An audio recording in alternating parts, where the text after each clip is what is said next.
How's it going? Well, perhaps it was an unsuitable topic for dinner. But if you'll allow me to show you something, I think you'll find it interesting. Poor Miss Marple. Everything all right, I hope? Oh, what is that? Captain Prescott, I saw the watercolour you've been working on. It's absolutely lovely. Oh, thank you. It's really not... I say, Colonel Hillington, you've caught the sun. It suits you. Mrs. Hillington, I'm positively green with envy. He looks quite the film star. What a smashing dress, Mrs. Towson. I'm so jealous I could quite tear it off your back. Oh, you're no slouch yourself, Molly. I absolutely adore the colour of this shawl. Well, you know, you can get it in a little shop by reception. Really? Something of a hobby of mine. I call it my chamber of horrors. Now, look at this. Innocent-looking... I hope Molly's been looking after you all. I'm afraid not, Sam. She's been flirting with all the men except me. I feel left out. let me show you something. It was sent me a few years back by an old army pal. It's just a snapshot showing off some whopping great striped marlin he caught out in Kenya. Voodoo's not a subject to be taken lightly.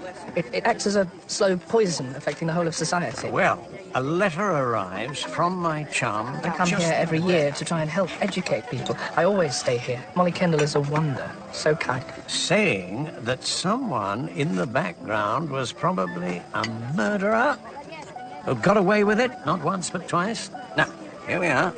See this blurry figure here? I think it must be... Well, I'm damned. I mean... And the picture is seething. He's having a bad day. The guy's running around as I was saying, I'd like to have shown you those tusks from Miss Marple. It's the biggest elephant I've ever shot.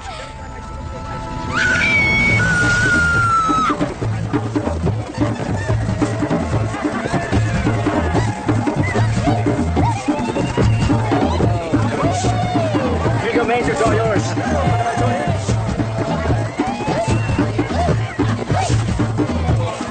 Murderer, Major Palgrave. It was really nothing, Miss Marple. I must have made a mistake. I mean, things like that don't happen outside of books. Oh, but they do, practically every day.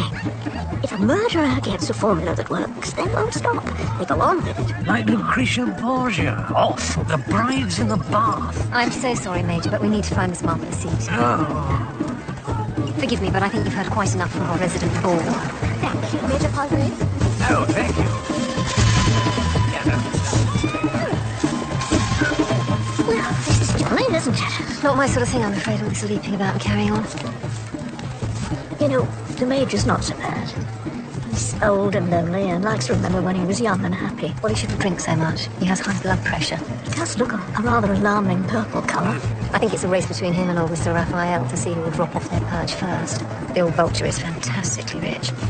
He made his money in chemicals and fertilizers. The young woman with him is his secretary. Or so he says. The young man? Jackson. Raphael would be helpless as a baby without him. He's a nurse, a valet, and a fully trained masseur to boot. It's so nice to get everyone sorted out. And what brings you to Saint Honoré? My husband is a keen bird watcher. I'm less keen. Edward's gone so far as to arrange some sort of lecture for later on in the week. Some fellow from the Audubon Society's coming over. Tell me about your friends, the American couple. Greg and Lucky Dice. We met them here a few years ago. He's a photographer. Rather good, actually. He used a lot of nature and scenery for the magazines.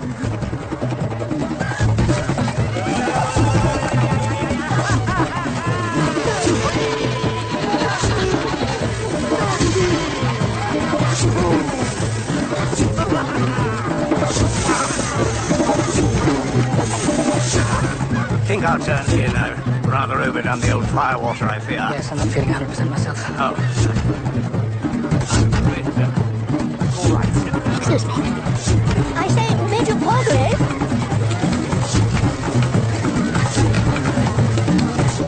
I don't want to appear ungrateful. My nephew Raymond's got such expense. Dr. Haydock is convinced the climate will be good for my rheumatism. It is beautiful. It's tribal monotonous. So many palm trees. But it's not like home, where there's always something happening. This is me. I shall bid you good night, Miss Marple. Good night. I do hope you're feeling more yourself tomorrow. Yes, well, Errol must have mixed the drinks particularly strong tonight. Not as young as I was.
current has washed it round from the point. Better get rid of it before any of the guests come down.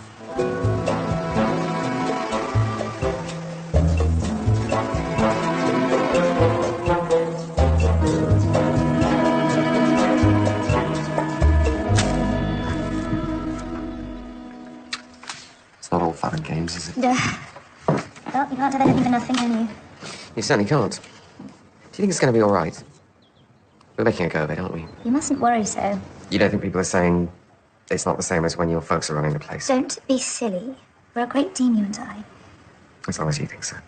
I worry too much, thinking, what if something should go wrong? What could go wrong? I don't know. I'm a fool. You haven't had any more of those dreams, have you? No, I think that was the shellfish. Everything all right, Johnny?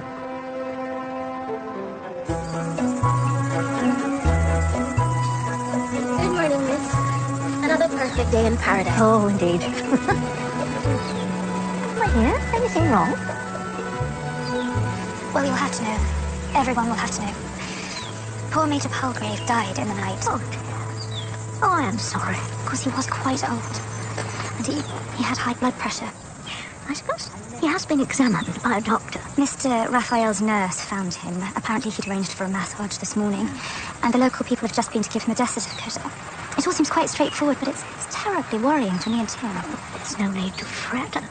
An elderly man like Major Palgrave with a fondness for alcohol. If only it hadn't been so sudden. Yes, it was sudden, wasn't it? 1 minute he was laughing and joking and telling stories, and the next... My dear, are you quite all right? Yes, I thought... it's nothing. I thought I saw something... Do you ever get the feeling sometimes... I must have, I just imagined it. Yes, these things happen. It's bad luck for the old boy, but, people can't live forever, can they? No, they can't.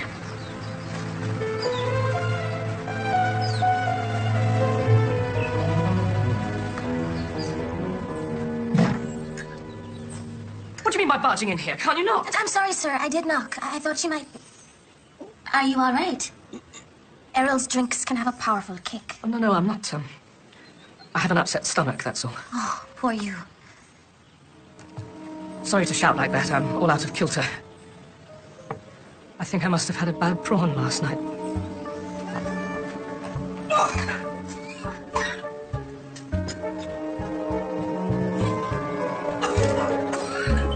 Where is he?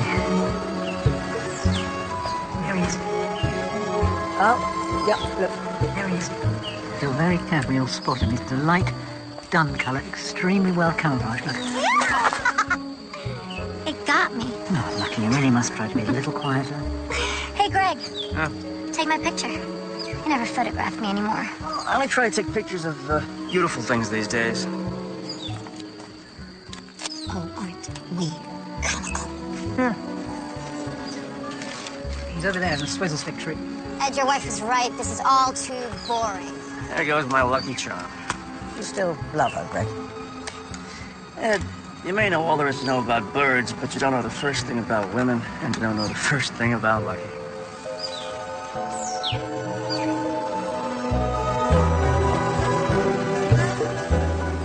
This is not as good as frangipane, eh? One can't get it here. It's a pity. Are you going in for your dip now? I'll go in when I'm ready. It's gone 11:30. Jackson says... Bugger what that fool says. Caribbean isn't what it used to be. Can't move a step without some old booby getting under your feet. Hello! Well, isn't this splendid?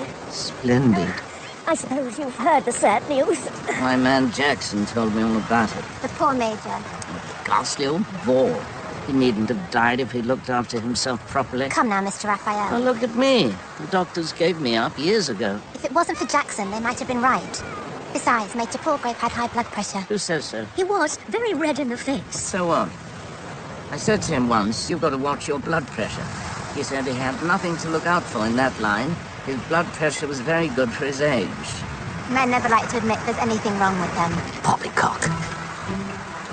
talking of ailments, I don't suppose I know it's a little presumptuous of me, but do you think your man Jackson might be able to look at my knee? Your knee? I thought perhaps the warmer weather might... All right, spare us the grisly details. What time is it? 20 to 12? I ought to have had my dips long ago. Why can't you remind me of these things, girl? Bald men are so ugly, aren't they? I sometimes think they should be put to death at 40. Perhaps 35 would be better.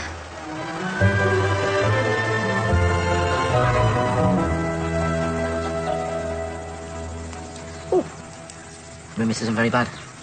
I live with it. Is that why you're here? Get away from the damp weather back home. I have a most attentive nephew, Raymond. It was his idea to pack me off abroad. I've only just recovered from a bad go of pneumonia, you see. Damn it, I'm all over thorns. Ow. Edward, you deliberately rammed me into a thorn bush. Hi. Hello. How about some lunch? Oh, food can wait. I'll die if I don't have a drink at once or sooner. Oh, nice pins, Miss M. In olden days, a glimpse of stocking was looked at. Oh, hey, Chet. Get us some drinks. What, like a Planter's Punch? Lovely. Yeah, Planter's Punch. And Errol put some music on. It's quiet as the grave around here. Oh, hey, Molly. You gonna come for a swim after lunch? You look a vision in a swimsuit. I'd love to. I'm not busy. Do all bird watchers go around the place armed to the teeth? It's only loaded with blanks. Some of these parts are pretty hairy. The gun's just a warning, nothing more. Whoa! I can give you some pills for the pain. Gentle exercise will help. Otherwise, Just old age. I've offered to help with the funeral arrangements for the Major. That business. It seems so sad to die alone like that and so far from home. He didn't care for English winters. can't say I blame him. Did he, like me, have health reasons that made it necessary for him to winter abroad? Not that I know of, but I never examined him. Or not while he was alive, at least. But it was his blood pressure that killed him. I found a bottle of blood pressure pills in his room. Serenite. How wonderful science is nowadays. Doctors can do so much, can't they? All with a little pill. They can't bring the dead back to life. Cheers. Oh, Canon, I wonder if it's not too much bother. I was showing a snapshot of my nephew, Raymond, to the Major last night, and I think it might have got muddled up with some of his own photographs. You couldn't ask if it's among his things, could you? You can't miss it. Raymond is holding up a very big fish. A marlin, I believe it's called.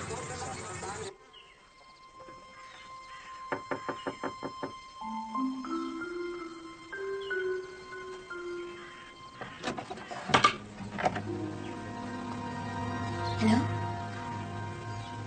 Canon Prescott?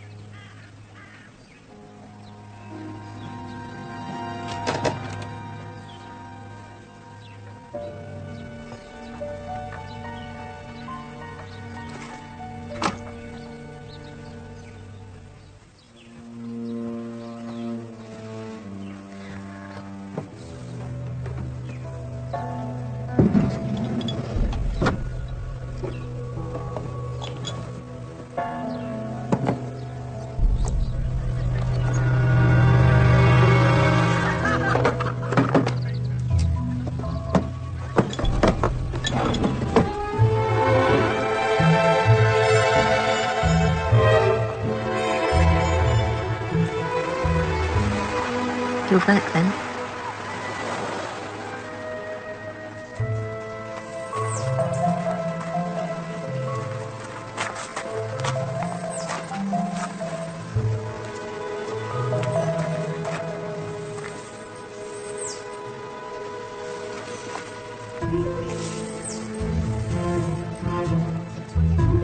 Sorry, you know that thing that I asked you about?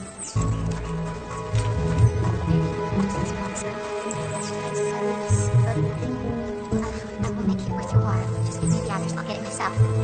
Okay. Please don't tell anyone. Thank you. Lovely evening. Oh, hello. I got a little lost looking for my bungalow. Well, you look busy. I need to clear the Major's room ready for the next guest. Better not tell them what happened, eh? No, I suppose not. I always think it's very sad, having to look through the personal possessions of someone who's just died. It's the little things that I find so poignant. Things they'll never need again, like their razor, their their toothbrush, or in the Major's case, his bottle of blood pressure pills. Things you must have seen 100 times when you were cleaning his room. Must have. Oh, well, I'm sorry to have disturbed you. No bother.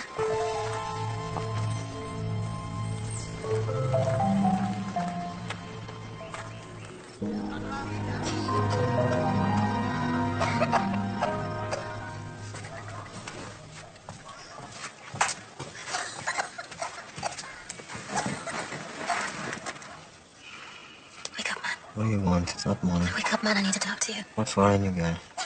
You want coughing again? It's bad, Harold. It's getting worse. Get some more medicine off Mama's on me. It's not enough. We need to take her to a proper doctor. We can't afford no doctor. We need to do something. It's the middle of the night. We can't do nothing now. We'll talk about it in the morning. I'll go to sleep. Can't sleep. My mind is going round and round and round like a fish in a bowl. A little one will be all right. It's not just that. I've been thinking about the major man who died. Something I don't like. Something wrong about it. Don't worry about that. He was old. He died. Listen, man. It's them pills.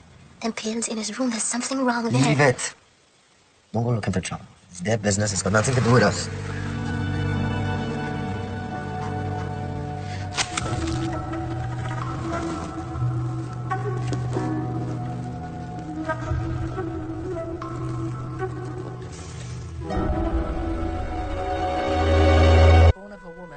A short time to live and is full of misery. He cometh up and is cut down like a flower. He flieth as it were a shadow, and never continueth in one stay. In the midst of life, we are in death. I do think there might have been a better turnout for the old chap. Well, at least he's buried somewhere that he loved. In a week or so, no one will even remember him, or spare him a passing thought. Except you, perhaps? Yes. Yes, I suppose it is all down to me now. All right, Victoria, all right, I understand. We don't want to make a fuss, and I certainly don't want Tim worried about this. About what?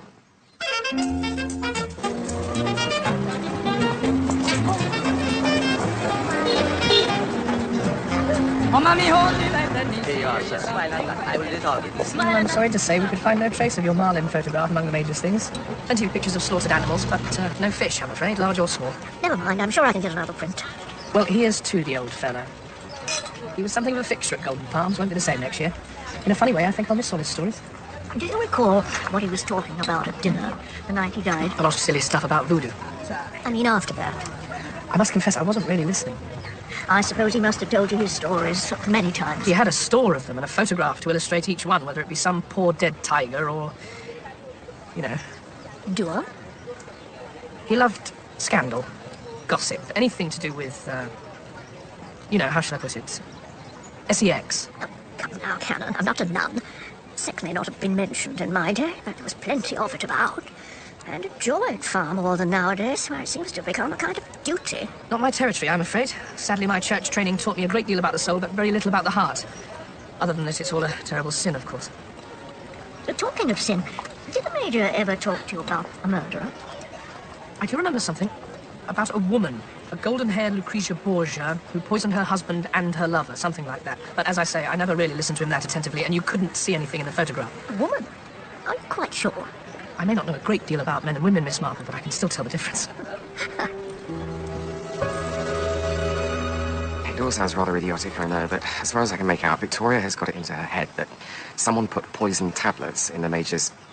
What's the name of that stuff? Sarah something bottle. I think what she said was that there was a bottle in there labelled Serenite. It's quite commonly used. But Victoria said she'd never seen the bottle in his room before.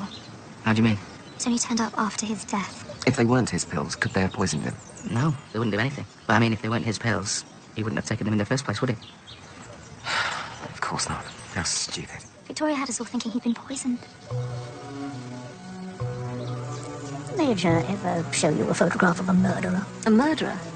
I don't recall him ever telling a story about a murderer. Plenty of tittle-tattle and gossip. You mean people staying at their hotel? You must have heard the rumours. I'm afraid if I have, I must have forgotten that. Molly Kendall? Of course, you know her mother hung herself in one of the bungalows. How ghastly. She was evidently a bit unstable. Runs in the family. I gather an uncle of hers took off all his clothes in one of the tube stations. Green Park, I think it was. After her mother died, her father sent her away to England. He couldn't cope. Molly had some silly dream of becoming an actress, and she went and started some squalid affair with a married man, all very messy. He dashed over there to straighten her out, but by the time he got there, poor, sweet, dull Tim had already ridden to Molly's rescue, and the other fellow had done a bunk. I think he was so grateful that Molly had found someone more suitable, he virtually drove them to the church there and then. What a terrible word that is.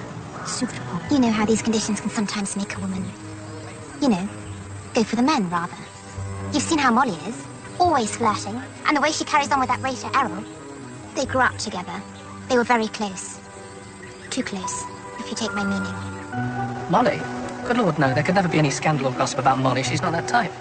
I think whoever told you that must have muddled her up with Lucky Dyson. What makes you say that? There are two types of blonde, Miss Marple. The sweet, innocent type and the fake, the bottle blonde. And if anyone's going to be involved in a scandal, it's the latter.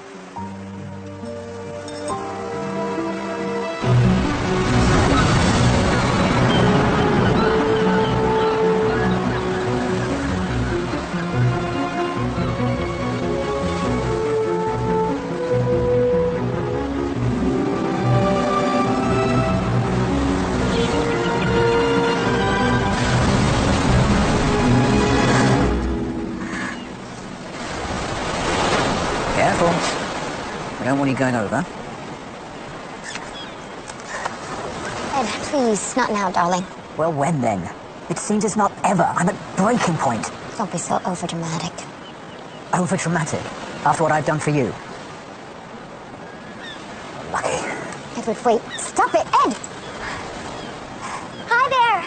You found my favorite spot. It's lovely here, isn't it? I walk out there every afternoon. It's really the nicest time.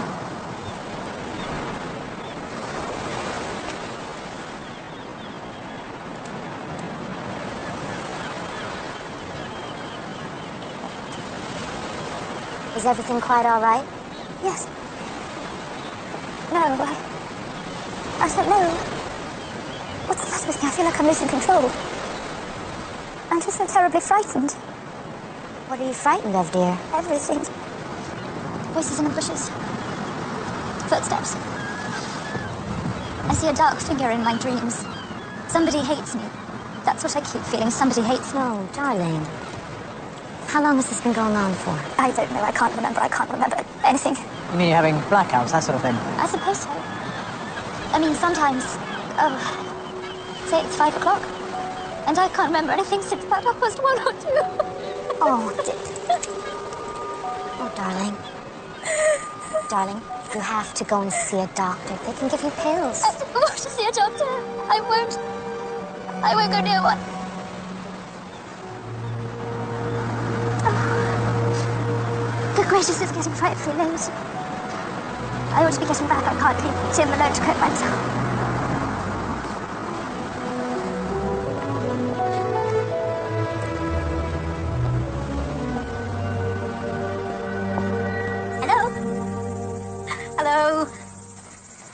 Such a lovely day. Why not? That's what we're here for, isn't it? So sweet. Mayor, of course the weather is a very English topic for conversation. So you'd rather talk business. I'm afraid I don't know a great deal about the chemicals industry. Jackson, Esther, where are those two when I need them? It seems so quiet without the Major here. The chattering old booby talk too much. The trouble with gossip, though, is one can never quite pin down where the stories originated. Jackson? For instance, I wonder who started the rumor that the Major had high blood pressure. Those pills they found in his room weren't his, you know. Of course they weren't. Somebody's been clever. What do you mean by that? Well, you said so yourself. The Major talked too much. What if he said something he shouldn't have? I hope you're not suggesting that someone did the Major in because he knew about something. Did he ever show you a photograph of a murderer? He had hundreds of the damn things, collected them. Yes, I know, that's the problem. The one I'm interested in was of someone who had killed more than once. I vaguely recall some complicated story about a chap who'd lost 2 wives in the same suspicious manner. Suicide, apparently. And did you see the photograph? As I say, he had hundreds. Men who killed their wives, wives who killed their husbands, mistresses who poisoned their parrots. The other evening, he was about to show me a snapshot of a murderer when he saw someone across the table and flew into a panic. The next thing, he was dead, and there was no sign of that photograph anywhere among his possessions. Not quite the gentle, fluffy old lady you look, are you? I don't know whether to take that as a compliment. You can take it any way you like. So you think Palgrave was murdered to shut him up? If our murderer had killed before and quite got away with it, there would be no need to go to these lengths to silence old Major Palgrave. Unless whoever it is was planning to do it again. Precisely. If we don't act swiftly, I fear another murder will be committed right under our noses.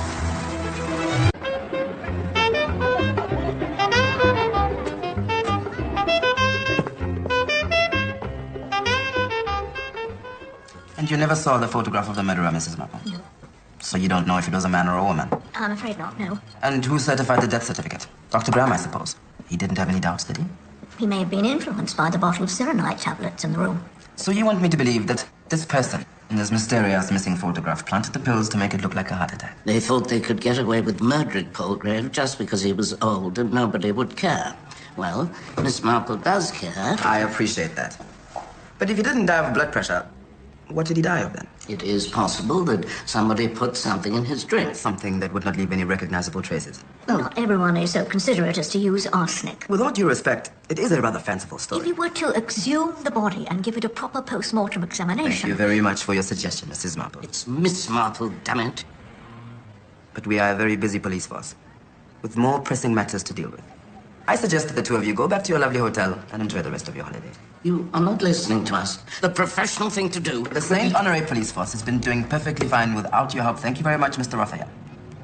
Times have changed. You British are no longer in charge. You cannot just come in here and tell me what the professional thing to do is.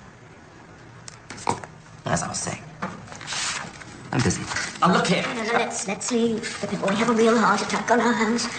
I shall alert Jackson. I could not be spoken to like that by a bloody policeman. Who does think he is? Seriously. We'll get to the bottom of this, Miss Marple, and shove the evidence right up his... Oh, do be careful, Jackson. You going back to the hotel, Miss Sam? No thanks, Jackson. I have some things I want to do in Jamestown. Okay, suit yourself.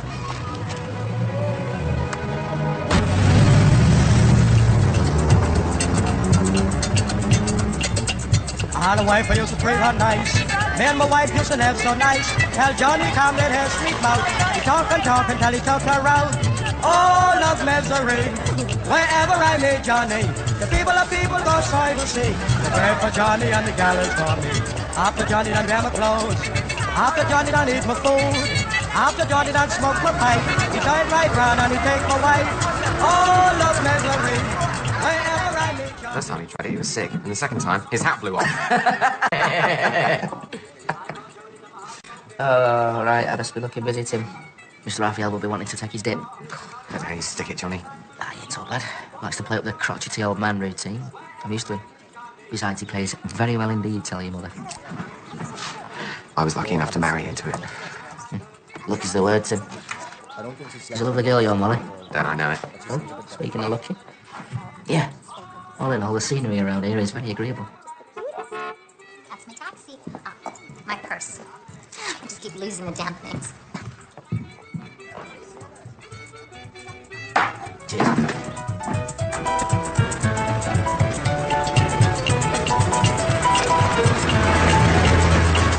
Ran to the house to get my gun. Johnny saw me coming, he started to run. Never tell you folks I lose my head. Johnny was hiding underneath my bed. Oh, love misery. Wherever I meet Johnny, the people go sorry to see. Head for Johnny and the garage for me.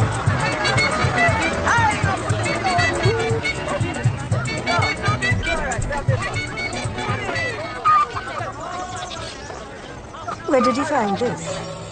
It is very, very special. It is powerful, Gree. I tell you, in the wrong hands, it can make big trouble.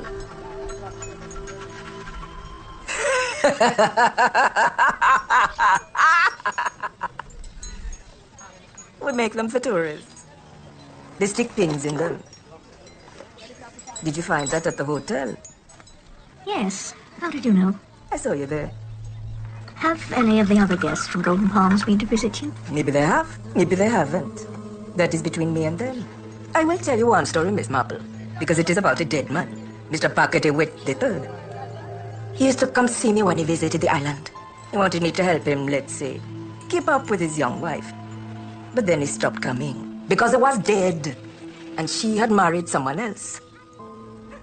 Her name was Lucky, and her new husband was Gregory Dyson. Are you telling me your medicine may have hastened his end? Not my medicine. Someone else's, I think. I only use my medicine for good.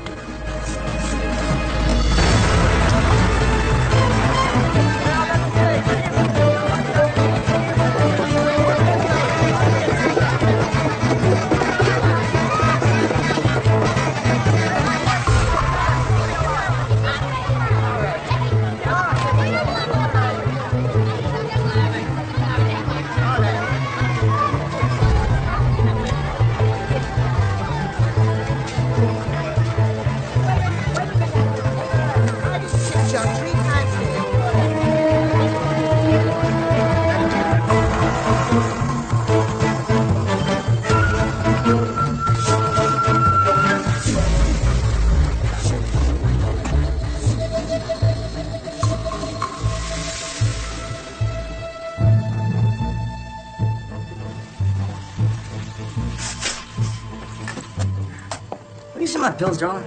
Just look for them, Greg, why don't you? Thank you, darling. I don't know how I'd get by without you. You'd like that, wouldn't you? Like what? Life without your lucky charm. Then you could sniff around every stray girl in Christendom. I just want the old Lucky back, the one that I fell in love with. I miss her. I'm lonely without her. She's not coming back. Somewhere along the way, that young, carefree, happy thing got hit by a truck. Well, if you hate me so much, why didn't you just leave? Why don't you? Lucky, I'll tell you why. It's all we did. Our secret. We can never trust each other not to run off at the mouth. I didn't do anything, darling. You did. You married me. Yeah.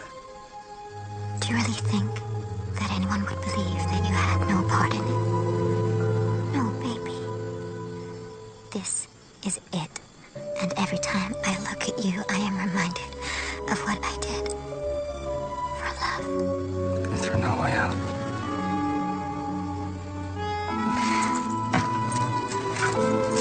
No, not that I can think of.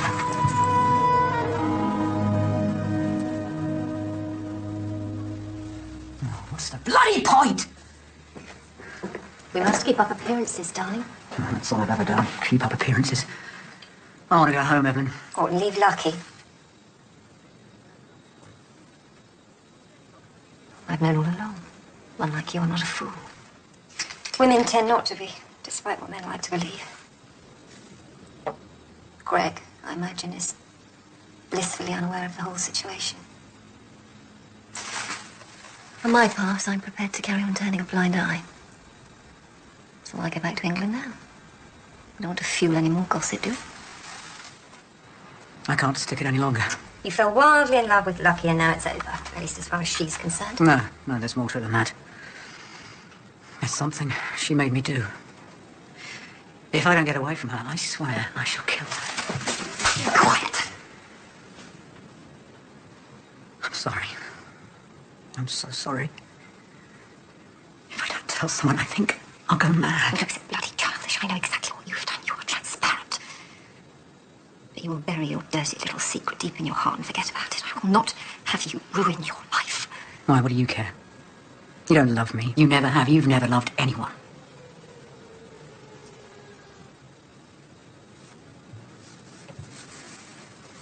You couldn't be more wrong if you tried.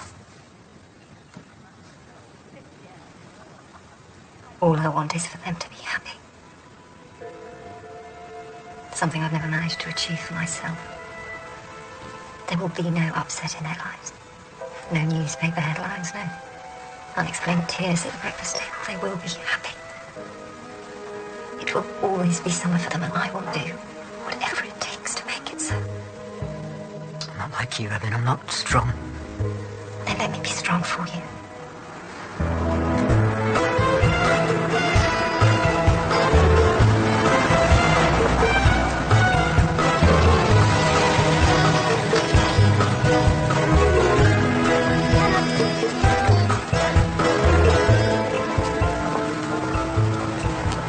Ah, Mr. Fleming.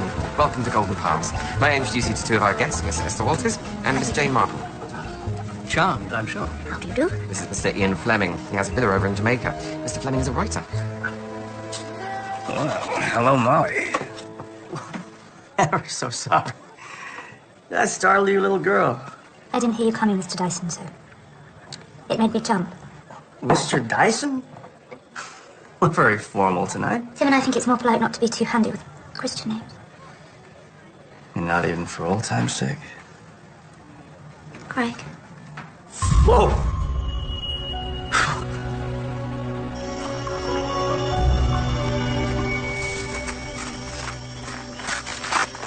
What you got there? What you hiding from me? Why are you so angry, man? What's getting to you? Where you get that?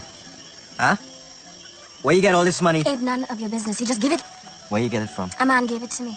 Maybe he likes me. You seen another man? What? And you never look at another woman? You my woman. You sure? You sure you don't prefer blondes?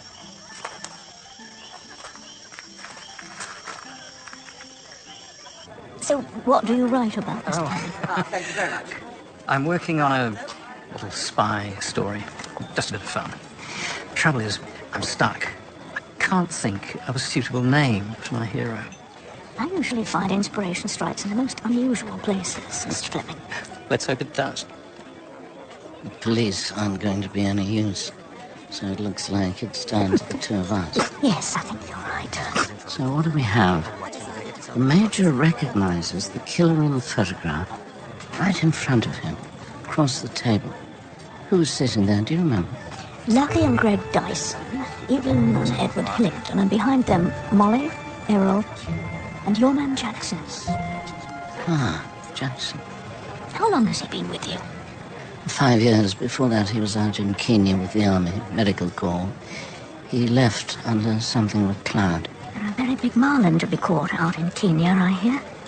Ladies and gentlemen, first of all, I'd like to thank Colonel Hillingdon, who I'm sure is here somewhere, for arranging what promises to be a most unusual and interesting evening. So, without further ado, allow me to introduce tonight's speaker, author of Birds of the West Indies, Mr. James Bond.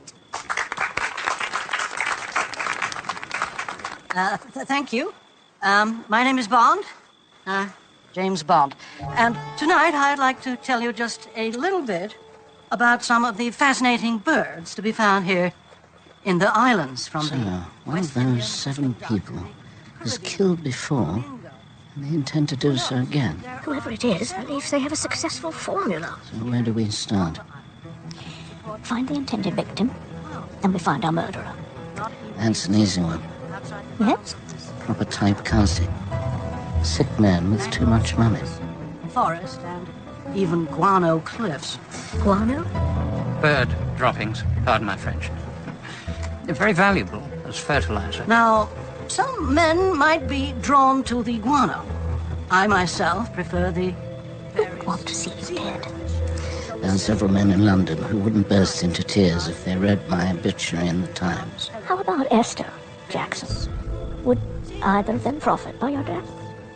I paid Jackson enough so that I'm more valuable to him alive than dead. Esther's not to know it, but when I keel over, she'll come into a tidy sum. Sorry. Parrots? Squawk! Quack! Quack! I do hope tonight goes well. For Tim's sake. Ever since that bloody old Palgrave died, he's been frantic with worry. And Molly's not much help. She's been good.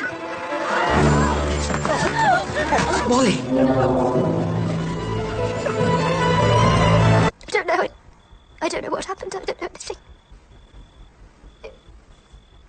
What's the matter with me? You must try to remember. She can't take much more.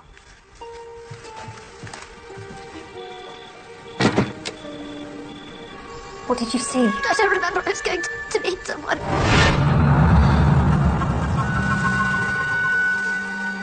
And then I noticed something white. I stopped and I pulled.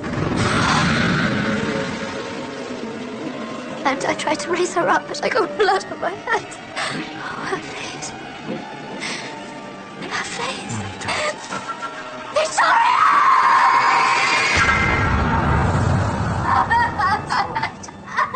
The Callie still want to talk to you. Not until we know exactly what's going on. You don't believe her, do you?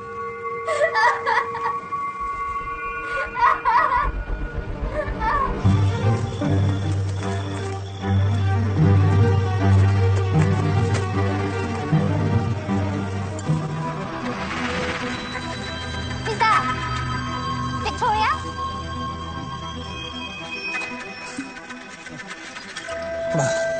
Come on, sweet pea.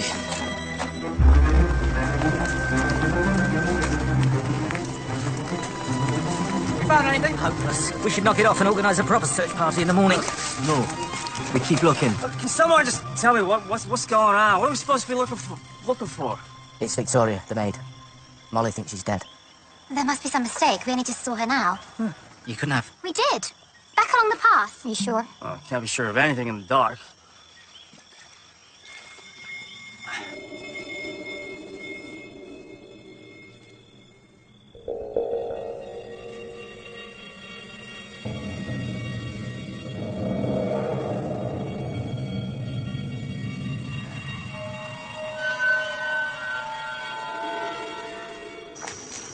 You'd think it'd be pretty easy to find a body. I need a drink.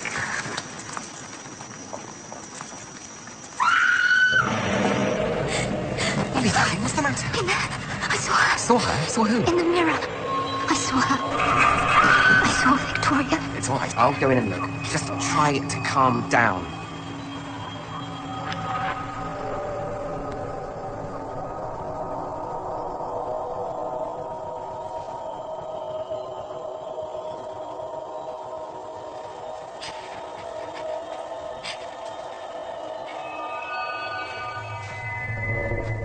There's no one there. Nothing.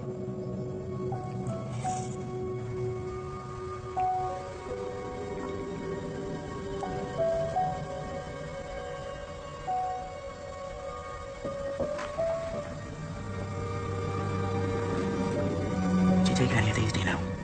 I don't know. I don't think so. Something scared. She's in shock. I'd like to give her a shot to calm her down, help her sleep. But if she'd already taken several of these...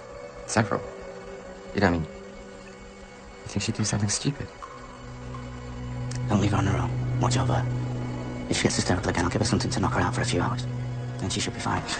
Won't take more than a shot of happy juice. What? She needs to see a psychiatrist, Tim. She should be in a hospital. No. I don't want people like that monkeying around with her. They only make people worse. Oh, come on. Are you the only guy that can't see it? There is no dead body. She's crazy. Oh, shut up. You don't know anything about it. Don't I? I used to come here with my first wife, back when Molly's folks were still running the place, long before you came on the scene. And she was always pretty, shall we say, emotional. She got away with it because she was a looker. Let's face it, she'd have to be nuts to go for a guy like you. How dare you speak about Molly like that? How dare you? I know what you are. I know what you want. You think you can have every woman you like, don't you? But if you do anything to harm Molly, I will kill you. I swear to God, I will kill you!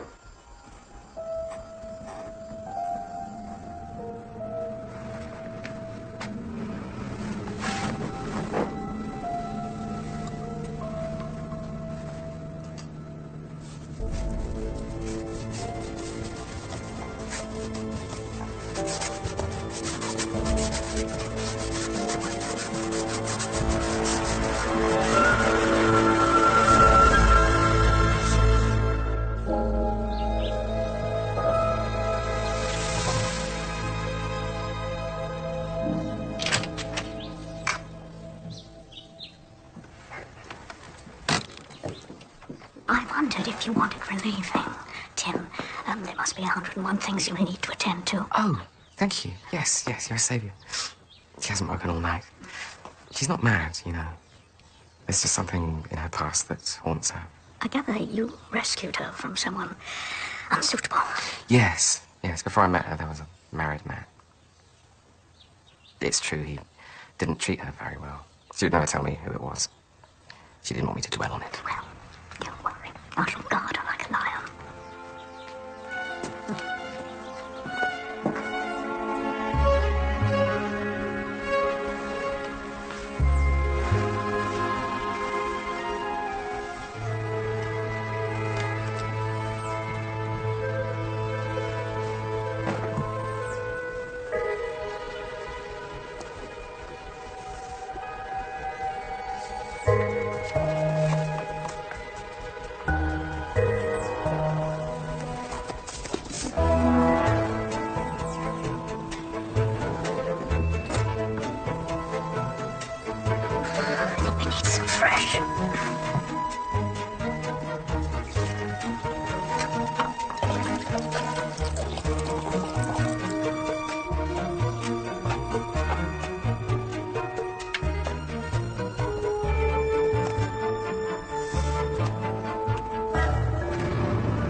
right? Oh. Nice. My shoelaces are right. I've taken quite a tumble. Oh, I'm afraid I'm not so steady on my feet these days. My knee doesn't help. Well, I'm so sorry, but I must go on. I'm supposed to be looking after poor Molly. Poor Molly? If you ask me, it's all the big act. Making her suffer out the tragic little figure, pretending to see things. Why would one pretend to be mad? To cover up for stuff. She's probably done something awful, or is planning to do something. I heard of a woman who murdered her husband, claimed to be mad at the time. Diminished responsibility, they call it. She was out of prison in 2 years. I wonder where you heard that story. Major Palgrave, perhaps? Probably. He was very interested in murders and poisonings and all that sort of stuff. I found her. Dear God, I found her. Found who? My Victoria. Just like Molly said.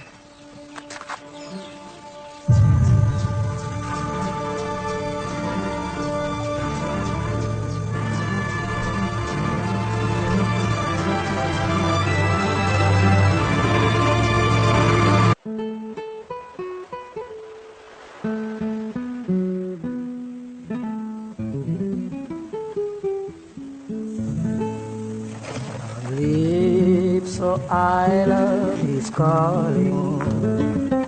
Calypso Island is calling. Drink the rum again, drink the rum again, having fun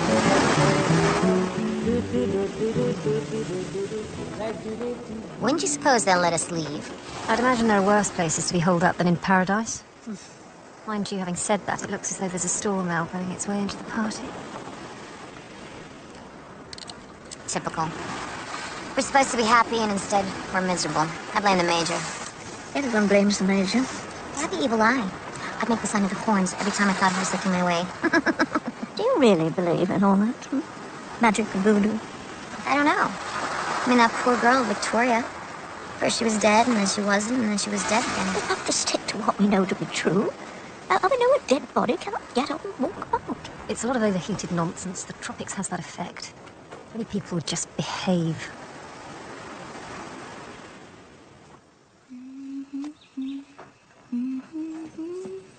Molly, you're up. I feel so much better, darling. I was so tired, I think I just needed to sleep. I'm not sure you should get out of bed. I can't lie around here all day like a stuffed dummy. I'm going to get dressed and go out, have a nice walk and clear my head.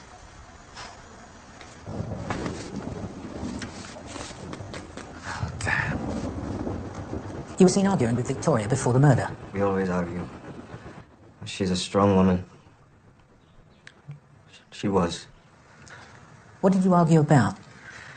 Some man had given her money. Victoria's a good woman, but I get jealous.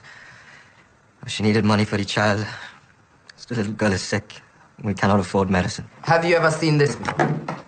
No, I'm afraid it's very important. Look, I'm sorry, Inspector Daventry, but I am still trying to run a hotel here. Is there a problem, Mr. Kendall? Yes, there is. It looks like we're in for a storm. When the last big one hit, we lost the electrics for 2 days. I need to go and stock up on candles, but your people are saying I'm not allowed off the premises.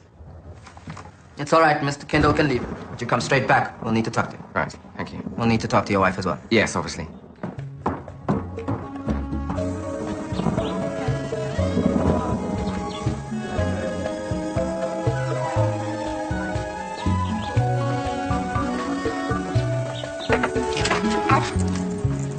I'm so sorry, I was looking for Edward. Face cream.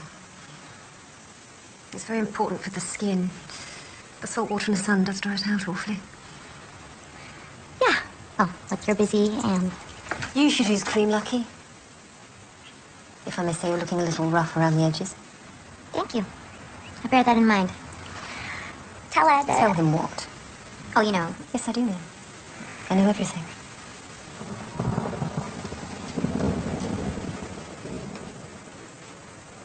He talked. He didn't need to. It wasn't exactly original what you two did. Edward fell for someone rather obvious. If only you would show him a little affection. Is that what you showed him? I gave him what he wanted. You led him on. Promised him the world. At least your grubby little corner of it. But there was one problem, wasn't there? Your first husband, Mr. DeWitt III. Parker was desperately ill. Oh, give it a rest, Lucky. That might have worked on Edward, but not on me. What did you tell him? That you and Parker had talked about a way out of his suffering, but to avoid suspicion, could Edward go to the chemist and get what you needed? Whatever I did for Parker, I did out of kindness. He was in great pain, but I imagine it was still something of a nasty surprise to find himself knocking on the pearly gates. What difference did a few months make? All the same, darling, one doesn't do that sort of thing.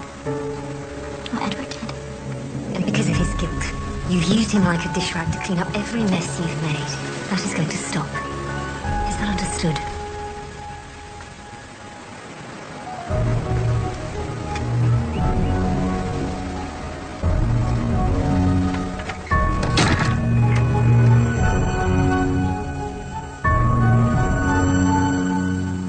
Hi, you there. Hi. You're calling me? Of course I was calling you. Who do you think I was calling? A cat? Please, sit down. I want to talk to you. You were right about Palgrave. They dug him up and had a look. And they found? Traces of something that only a doctor could pronounce properly. Enough of the stuff to do him in and leave the symptoms of high blood pressure, aggravated by overindulgence of alcohol. Poor old chap. Stick him in the ground and let's get on with enjoying ourselves. In a way, I'd rather have been wrong about him. I expect you'd rather have been wrong about there being another murder as well. The thing of it is, Mr. Raphael, I don't believe Victoria's death was the one being planned by our murderer. I think, like the Major, she stumbled upon something and paid the price. Yeah, it's too bad about the maid. She was a nice kid, too. Although, between you and me, I think she liked to dip her fingers in the honey jar. How do you mean, sir? Well, I don't want to say too much, but I noticed a few little things went missing from my room. Mr. Dyson, I believe you take a preparation called serenite. Yeah, little pink tablets, blood pressure. And have any of your pills gone missing lately? Yeah, it's funny you should mention that. A bottle did do a vanishing act the other day. Now, is it important? As things are, anything might be important. Can you account for your whereabouts at the time of the murder? If you can figure out what time that was, I'll try and figure out where I was. Okay. But you got to admit, the whole thing's kind of confused, and I was kind of drunk.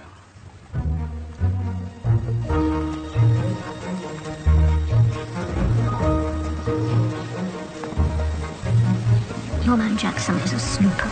Doesn't surprise me. That's why they kicked him out of the army. Caught him rifling through the filing cabinets, ferreting out secrets. Still think he might be a suspect. I don't know. There's something vital, something someone said, and it's nagging away at me. No. I'll just have to let my guard drop and let it sneak up on me.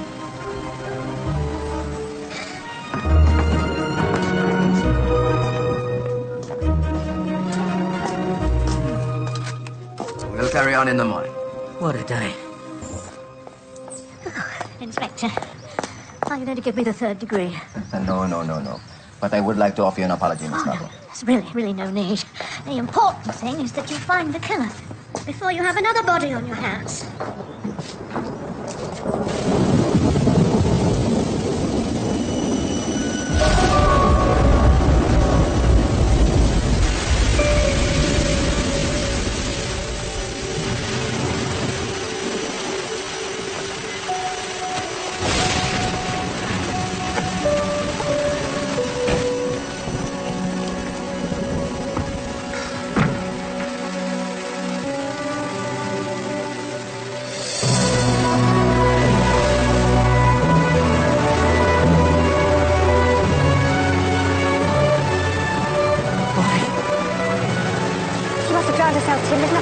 I should have been here. Why would you do this? Turn her over. What? You can't leave her like this.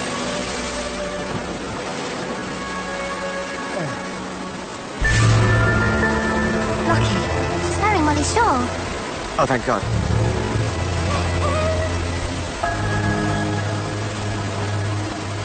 Molly! Darling! Molly, what happened to you?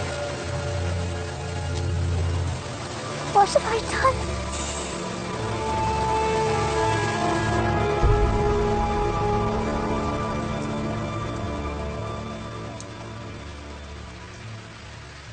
I don't understand. Why was Lucky wearing Molly's shawl? She admired it. She said she was going to get one like it. Evidently she did. All right, Miss M. Lucky Dyson left her handbag here. I should take it to Craig. I don't think you should.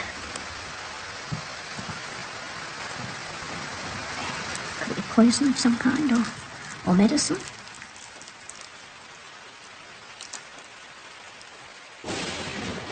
It's medicine of a sort. Cocaine, I reckon. I wonder what made her so unhappy she felt she needed this. People take drugs for all sorts of reasons. It's nothing new. Witches in the Middle Ages used to anoint themselves. You know, rub belladonna into the skin to bring on hallucinations. And in India, the young wife who'd married an old husband didn't want to get rid of him and end up on the funeral pyre, so she'd keep him under drugs, make him a semi-imbecile, drive him more or less off his head. Sounds a little like the voodoo stories the Major was so keen on. Witch doctors keeping people alive with drugs, all that sort of thing. Is that what you think? That I'm keeping old Mr. Raphael going with pills and potions? No, I didn't mean to imply. It's his work that keeps him going. If he was to stop for just one day, I think his heart would seize up and he'd drop dead on the spot. I should have thought that taking a holiday was rather a risky prospect then.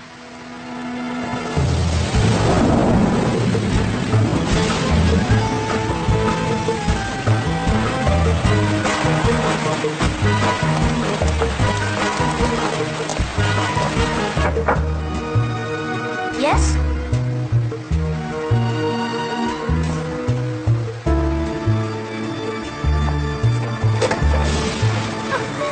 Come in. I'm sorry, madame. I should have told you what you needed to know before. Then maybe an innocent girl would not have been murdered. Told Victoria many times. Rich folk just bring trouble. It's not just poor Victoria. There's the Major, and now Lucky Dyson as well. So who was it from the hotel who came to see you? Quickly, you must tell me. The churchman. Prescott. The canon. I'm quite sure. He made me swear not to tell anyone he had been to see me. And what did the canon want from you? He's in love with Molly Kendall. Yes, I've noticed. So he wanted some sort of love potion, did he, to make her feel the same about him? No, he wanted me to help him to fall out of love with her. So I sold him some juju.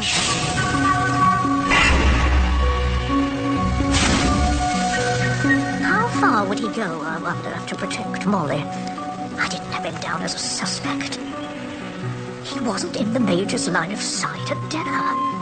And I'm positive he was there at the lecture when Victoria was murdered. But the police can't be sure exactly when she was killed. Though they think it could have been after the lecture. What if that's so? A trick has been played on all of us. Is it him? Is Canon Prescott the murderer? Because if it is, I will kill him. I will kill whoever hurt my Victoria. Errol, please. There is one final piece of this puzzle I need to place, and until I do, promise me, you won't do anything drastic. All right, please. Be quiet. Oh, you'll never miss a thing. Not worry. We'll find out if it was an accident or something worse. With everything else that's been going on around here, I'd say that the chances of it being an accident are pretty goddamn unlikely. Why was she even on the beach in the first place? You're going to have to accept, Greg, that she was very unhappy and took her own life. Shut your mouth, Tim. You don't know anything about it. Somebody killed Lucky. I'm afraid, Mr. Dyson, if that's the case, then you, being her husband, will be the prime suspect. Don't must jump to any conclusions, Fred. Anyone in this room might have had a motive. Or somebody who isn't in this room. Gee, where's Molly anyway, Tim?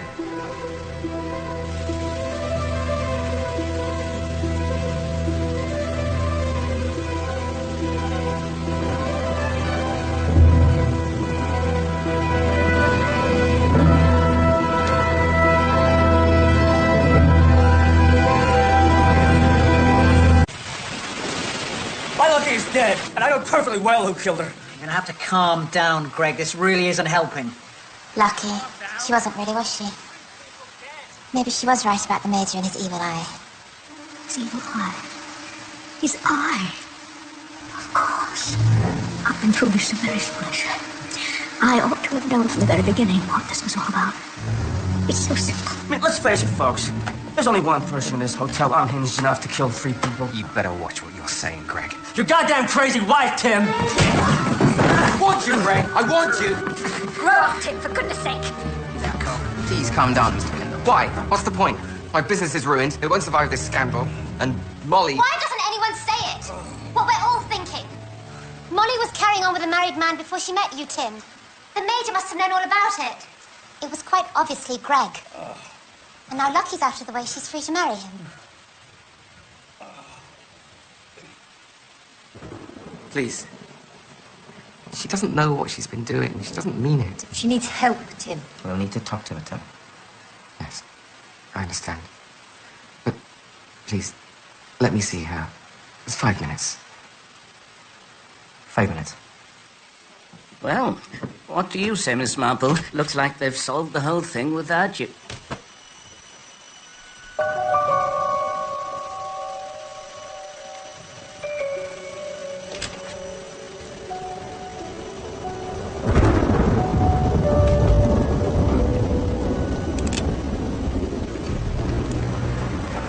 Molly.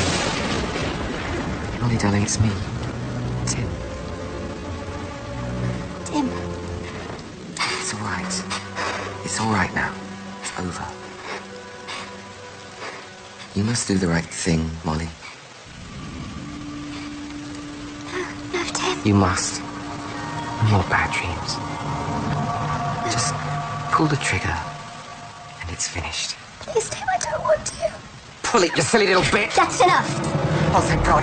You're just in time. I think she was trying to kill herself. Don't be a fool, Tim. I heard everything. No, but Molly... This is all very similar, Tim, to one of the major stories about a man whose wives had a nasty habit of committing suicide. Give me the gun, Tim. God.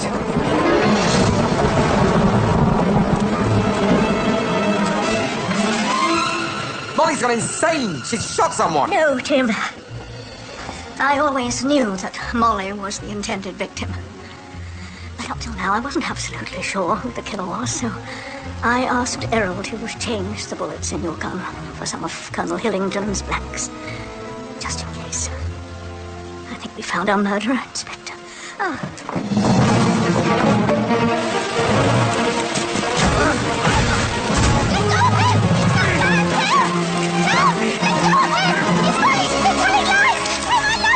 God's sake, shut your mouth. You're trying to get me hanged. Shut that big ugly mouth of yours. Molly, Molly?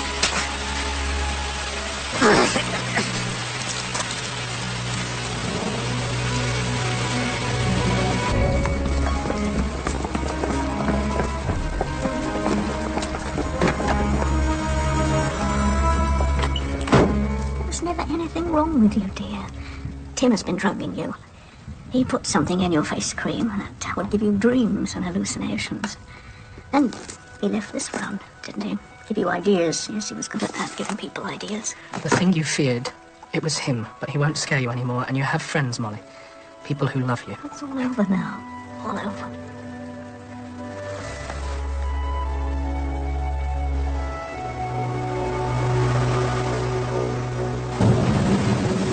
People come to these islands to play, to have affairs, to drink, and worse. They think that the normal rules of civilized behavior do not apply here, and they call us savages. It was Tim who tried to have us believe there was some voodoo quality to all this. He borrowed some of the voodoo props from the party, put you off the scent. And this business about the married man that Molly was seeing before she met Tim, that was just another red herring, I suppose. Not entirely. Molly was sent to England by her father, and she did start an affair with a married man. Oh, I should imagine he started it with her. A naive young girl whose wealthy father owned a smart hotel in the Caribbean. She was quite a catch. And then Tim turned up and rescued her from this rotter. Tim was the rotter. He cooked up a story with Molly, disappeared for a while, and then turned up under a new name. Her father wasn't to know the truth. And Tim's wife conveniently committed suicide. Well, it wasn't the first time he tried that little trick. No, he'd done it already once before he met Molly, when he was out in Kenya. He was the figure in the photograph that the Major never quite got round to showing me. Well, I'm damned. And that was what was stopping me. Tim hadn't been in the group that the Major looked at. But I was forgetting his glass eye. He wasn't looking at that side of the table at all.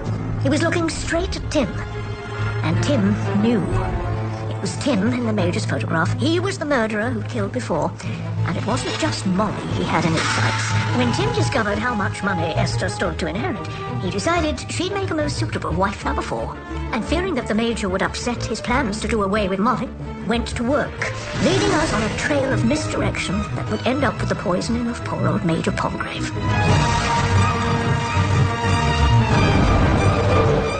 With the Major out of the picture, Tim set about covering his tracks. He planted Gregory Dyson's serenite tablets in the Major's room as a possible cause of death.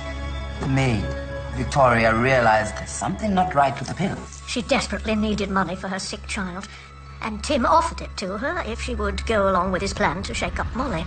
He could be very persuasive. He fed her a despicable lie about Molly under Errol. So Victoria faked her own death to make Molly appear mad. What's the matter? I saw her. Saw her? Saw who? In the mirror. I saw her. I saw Victoria. There's no one there. But Tim was not one to leave any loose ends untied.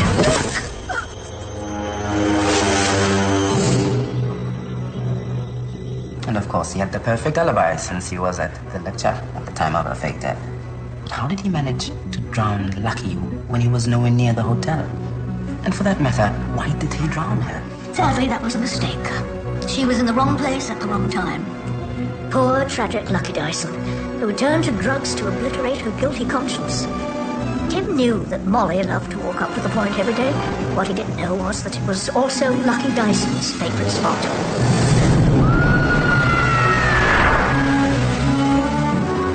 And the current carried her body round to the beach at Golden Palms.